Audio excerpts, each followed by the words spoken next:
साथियों नमस्कार। आज गणित में हम 11वीं कक्षा के सेट के दूसरे वीडियो पे हैं। कल हमने सेट थ्योरी में जो बात की थी, डेफिनेशन ऑफ सेट की बात की थी और सेट को हम कैसे लिखते हैं उस चीज़ को हमने बताया था। जैसा कि मैं कल भी कहा था कि जो गणित है, जो 10वीं कक्षा विद्यार्थी हिंदी मीडियम से 11th क्लास में चले जाते हैं और वो मैथ लेते हैं तो उन्हें थोड़ी प्रॉब्लम आती है, क्योंकि 11th में मैथ इंग्लिश मीडियम में है। लेकिन वो समस्या नहीं है अगर आप थोड़ा सा देखेंगे। और मेरा प्रयास रहेगा कि भी हिंदी माध्यम से ही आपको इस चीज़ को समझाया जा सके बिल्कुल आसानी से। तो सेट की जो हमने कल डेफिनेशन की थी और उससे संबंधित आज कुछ एक क्वेश्चन हम करेंगे ताकि आपको अच्छे तरीके से उस चीज़ को समझ आ जाए। कल हमने सेट के बारे में जो पढ़ा था उससे संबंधित बातें करते हुए मैंने आपको बताया था कि भी सेट कहते किसे हैं। Set is a well defined collection of object, मतलब जो वस्तुएं हमने इकट्ठा की जिनको हम डिफाइन कर सकते हैं, बता सकते हैं, वो अपना सेट होता है। और मैंने इसके एग्जांपल भी दिए। जैसे मान लो कि ए सेट है 1 2 3 4, ये अपना सेट कहलाएगा क्योंकि हम गिन सकते हैं इसके अंदर नंबर ऑफ एलिमेंट कितने हैं, 1 2 3 4 है। और सेट को जब रिप्रेजेंट करते हैं बड़े अल्फ़ाबेट से लिखा जाता है। उसके अंदर जो एलिमेंट होते हैं वो न्यूमेरिकल भी हो सकते हैं और अल्फ़ाबेट भी हो सकते हैं। लेकिन अल्फ़ाबेट में जब हम लिखेंगे तो स्मॉलर अल्फ़ाबेट होंगे, इस चीज़ का आपको ध्यान रखना है। और इसे करली ब्रैकेट में हम बंद कर देते हैं। ये हमने बात की थी। आज इससे संबंधित इस एक्सरसाइज में हम कुछ एक क्वेश्चन को हल करेंगे जिससे आपको इजी समझ में आ जाए कि आपको करना क्या है। अगर आपसे पूछा जाए कि the collection of all even integer, the collection of all even integer, तो इसने एक स्टेटमेंट दी और ये पूछा कि ये सेट है या नहीं है।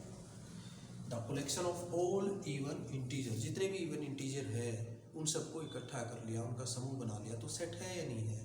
अब मैंने आपको कहा था कि भी कल हमने जब बात की कि भी हम जिन वस्तुओं को गिन सकते हैं, बता सकते हैं जिनके बारे में। अब यहाँ कलेक्शन ऑफ इवन इंटीजर की बात कर रहे हैं, तो इवन इंटीजर हमें पता है सम जो अपने पूर्णांक होते हैं उनकी बात कर रहे हैं।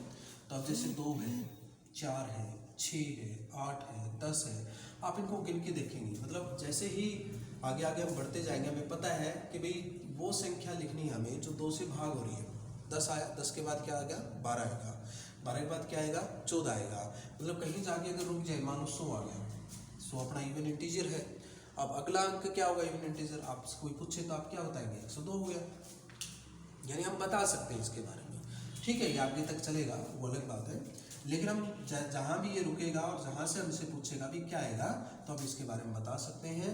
तो इसका मतलब ये हमारा क्या हुआ, सेट है, तो इसे हम सेट बोल देंगे। ठीक है साथियों। इसी तरह अगली जो बात है इसी एक्सरसाइज में दूसरे क्वेश्चन में इन्होंने कहा कि भी एक ए सेट है मेरे पास जिसके अंदर नंबर ऑफ एलिमेंट 1 2 3 4 5 है।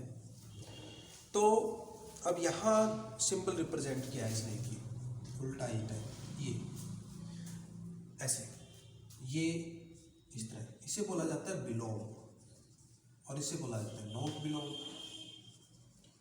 इसका मतलब क्या है, इसका मतलब ये है कि भी कोई एलिमेंट, जैसे मैंने कहा कि 1 मेरा एक नंबर है, क्या 1 जो है वो मेरा इस ए सेट में बिलोंग करता है या नहीं करता। आप देखिए क्या 1 जो एलिमेंट है वो ए सेट में है, बिल्कुल है। तो इसका मतलब क्या हुआ, 1 बिलोंग टू ए। से अगर कोई दूसरा नंबर ले लिया, मान लो 6 ले लिया, अब इसने 6 के बारे में पूछा कि अभी 6 जो है क्या वो ए सेट में बिलोंग करता है नहीं करता। तो आप देखिए कि इस ए सेट में 1 2 3 4 5 6 है क्या, कहीं नहीं है। इसका मतलब 6 जो है वो नॉट बिलोंग टू ए, 6 जो है अपना ए के अंदर नहीं है। तो ये इस सिंपल का मतलब है जो हमारे सेकंड क्वेश्चन में पूछा गया। इसी तरह अब अगले क्वेश्चन की अगर बात करें, कल हमने सेट को लिखने की 2 थ्योरी रिप्रेजेंट की। 2 तरीके से हम लिख सकते हैं उसको, रोस्टर फॉर्म यानी टेबलर फॉर्म, और दूसरा था हमारा सेट वेक्टर फॉर्म।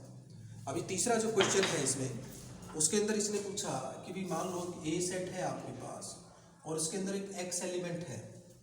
वो एक्स एलिमेंट कैसा है, एक्स इज एन इंटीजर और उस इंटीजर की जो वैल्यू है वो कहाँ से कहाँ तक है, -3 से चलते हुए 7 तक, -3 less than x less than 7।